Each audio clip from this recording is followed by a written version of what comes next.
In a small, sleepy town nestled between rolling hills, there lived an old man named Mr. Barrow. He was the kind of man everyone liked.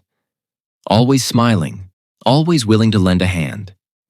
With his white hair, warm eyes, and a walking stick that clicked softly on the cobblestone streets, Mr. Barrow was the heart of the community.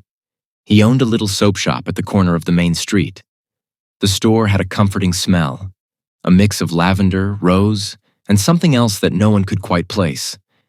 It was a scent unique to Mr. Barrow's soaps, and people traveled from neighboring towns just to buy them.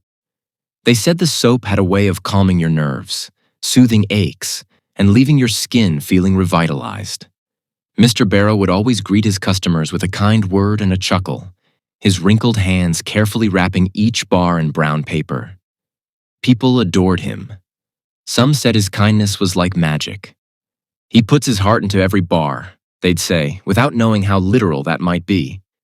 As the years passed, people began to notice something strange. It wasn't about Mr. Barrow. He stayed as friendly as ever. But rather, there seemed to be more funerals than usual in the little town. Every few weeks, someone would pass away unexpectedly. Heart attacks, strokes, sudden illnesses. It was all chalked up to natural causes, of course. After all, everyone dies eventually. But what was odd was the cemetery. Graves were being disturbed, bodies going missing. The townsfolk whispered about vandals or wild animals, but no one had any proof. The local authorities had no answers either. They set up patrols around the cemetery, but even they couldn't figure out what was happening. The headstones remained, but the bodies? Gone. One night, Sarah, a curious young woman whose mother had recently been buried, decided she needed to know what was happening. She couldn't shake the feeling that something was deeply wrong and that her mother's grave might be next. Armed with only a flashlight and a fierce determination, she headed to the cemetery under the cover of darkness. As Sarah wandered through the gravestones, her breath visible in the cold night air, she heard a sound. A faint shuffling, like something heavy being dragged across the ground. Heart pounding, she followed the noise deeper into the cemetery until she spotted a figure, small and hunched, dragging a large sack toward the woods. Her blood ran cold as the figure passed under the moonlight. It was Mr. Barrow. She followed him, keeping her distance, as he made his way through the woods to a small, dilapidated shed that she had never noticed before. The door creaked open as he disappeared inside. Sarah crept closer, her heart hammering in her chest. Through a crack in the door, she peeked inside. Her stomach turned as she saw what lay before her. There, on a crude wooden table, was a body. Pale and lifeless, its skin mottled and waxy. Mr. Barrow was humming to himself as he worked, carefully cutting the skin from the corpse, placing it into large metal vats.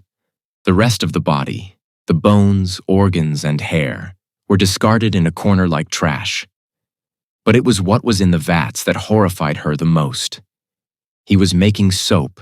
Thick, creamy liquid bubbled and boiled in the vats as Mr. Barrow stirred, his face lit by the flickering flames beneath. As he stirred, the air grew heavy, and Sarah felt a presence in the room that chilled her soul. Shadows moved unnaturally, whispering, crawling across the walls. Suddenly, Mr. Barrow stopped humming. Slowly, he turned toward the door, his kind eyes now dark, hollow, and filled with something ancient and malevolent. "You shouldn't be here, dear Sarah," he said, his voice no longer the warm, grandfatherly tone she knew, but something deeper, something wrong. "I had hoped to keep my little secret safe," he continued, stepping toward her. "But I suppose every story must have its ending." Sarah stumbled back, terror gripping her as the door creaked open fully, revealing the true horror of the room.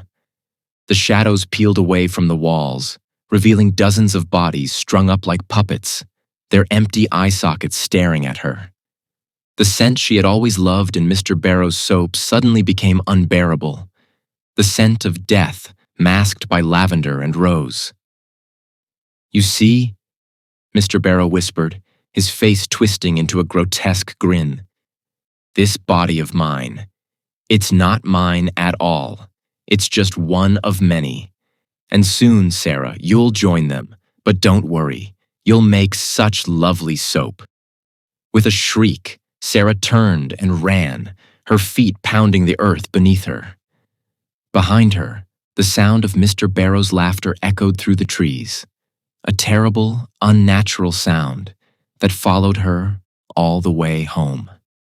The next morning, Mr. Barrows' shop was open as usual. The doorbell chimed softly as customers entered, greeted by the sweet smell of lavender, rose, and that strange, familiar scent that no one could quite place. And Mr. Barrow? He was there, smiling kindly as ever, ready to offer his finest soaps. But Sarah was never seen again.